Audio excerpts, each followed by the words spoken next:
تبكي الله يرضى عليك. لا تبكي لا تبكي يابا لا تبكي الله يرضى عليك. دورك الناموس يا مصطفى بعد ما اشتهرت حالته بالسوشيال ميديا، فاحنا اليوم توجهنا على مود نشوف شنو حاله ابو مصطفى. ابو مصطفى حبيبي شلونك؟ عيوني السلام اخبارك؟ يحفظك. شلون امورك؟ سالم ان شاء الله. عمو حبيبي شنو حالتك؟ والله انا عندي جلطه بالدماغ وسحايا وبهجه قسيس وتصلب بالاوعيه الدماغيه داء الملوك وضغط وسكر. انا حسب ما شفت بالتقرير مالتك انه انت عندك عجز تقريبا نسبه 75%. اي نعم ما في 75%. بس عمو يعني انا اقول انه انت مثال يحتذى به كونا انه انت تشتغل وتطلع لقمتك بالحلال وما ماد ايدك لاحد. شو نسوي هاي شو نسوي مين يجيب لحد؟ هاي خليها على الله والله كريم. الحمد لله والشكر عليه كل حال. الحمد لله. ابو مصطفى حبيبي اكو علاج لو اكو عمليه او تدخل مثلا نقول جراحي انه يعالج لا حالتك؟ لا مو علاج هي عدوه وان شاء الله تخف. يعني انه شو ما نقول مثل مسكنات فقط، يعني الدواء ما يسوي لك شيء. ما اعرف انا يعني العلاج ايش قد يسكرني وايش قد هاي بس يعني يخفف من عندي الشغلات هواي. انت وين ساكن عمو؟ بالفضل خلف الاطباق.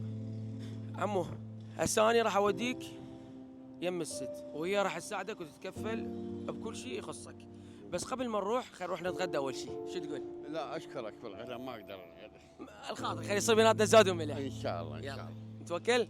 يلا تعالوا.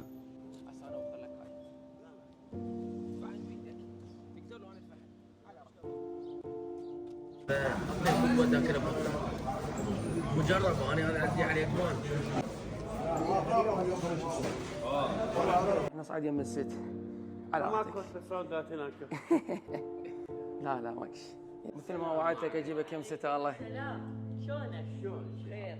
صحتك حالك؟ زينة إذا أنت بخير. والله بخير مش شفتك. شكرا. ربي يحفظك. أنا سعيدة اليوم أنت جيتنا. انا تشرفت بيك. احنا نتشرف بك. عيوني. أهلا وسهلا، هذا مكتبك. أهلا وسهلا. لا ما يهمها. تمام. واذا اطلع راح اتاذى. أكيد. هو شغل انا مو بمحل يعني بعربانه اشتغل. صح. اثنين قاعدين واحد يشتغل. واحد يشتغل. يجون يوم يعني يطلع عامل يجي. تمام. زين شنو رأيك أعين لك واحد من عندهم؟ وين تعيني؟ أعين لك بمكان زين. يشتغلون؟ اشوف مو؟ ما اعرف بعد يعني أي. يقولون بعد ما اعرف. زين نحكي وياهم. ان شاء أوف. عندك أولاد؟ الله. الله يحفظهم. شنو أسمائهم؟ شنو فدوة الله